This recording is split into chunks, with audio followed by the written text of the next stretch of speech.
Okay, so today we're going to talk about the only thing that can make Dead by Daylight a well-balanced game that doesn't get tangled up in spaghetti code every time a new patch is dropped, why it will never happen, and why that will kill Dead by Daylight. Space Coconut.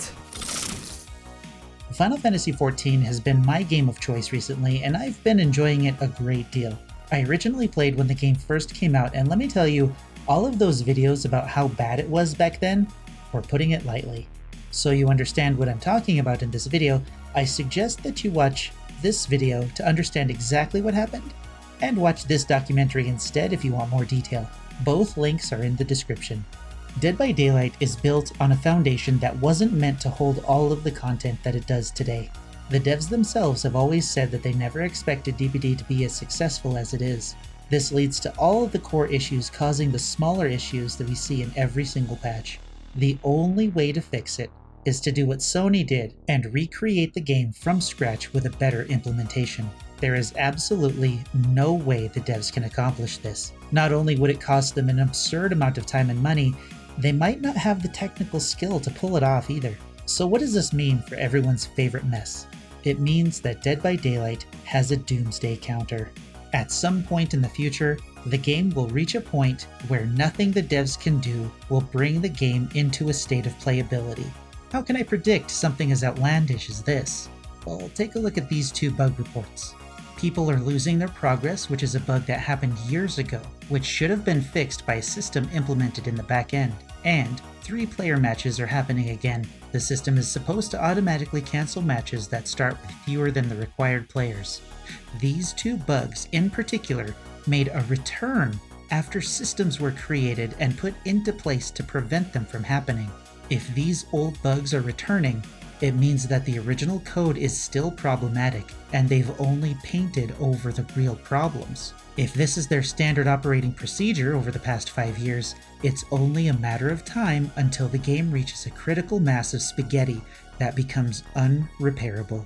Final Fantasy XIV recognized that their game needed to be changed from its core, and they rebuilt the game from absolute zero into what it is today.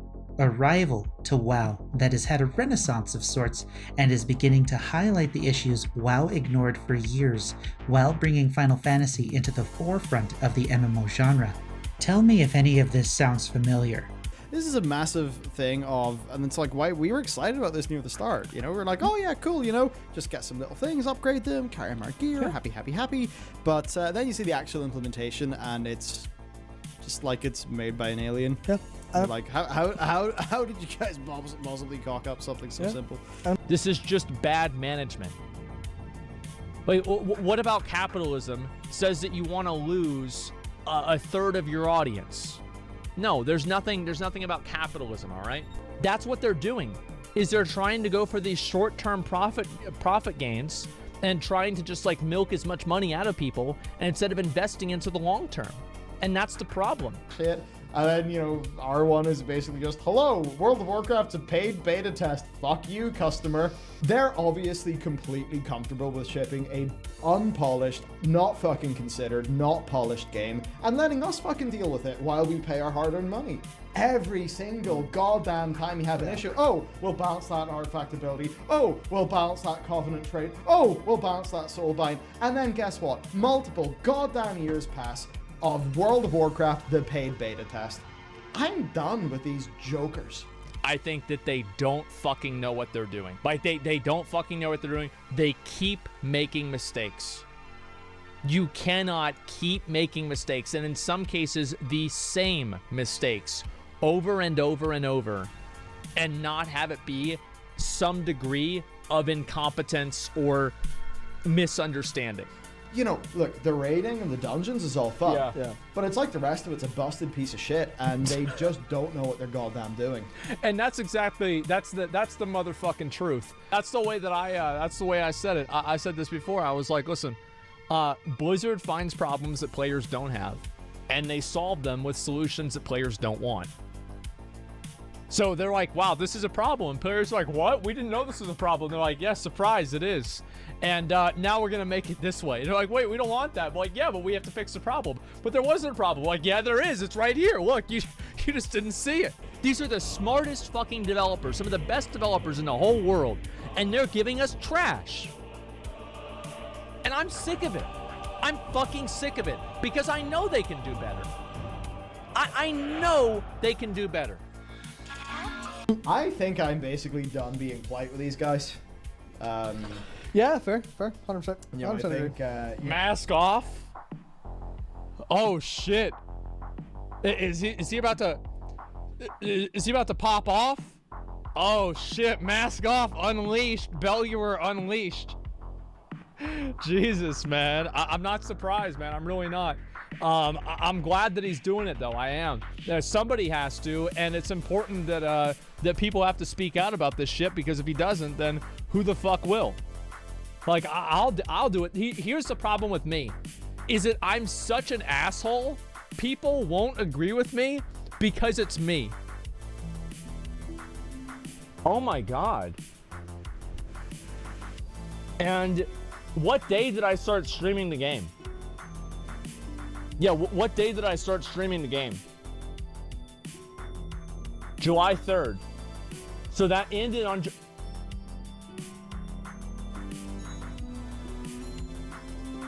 Wow.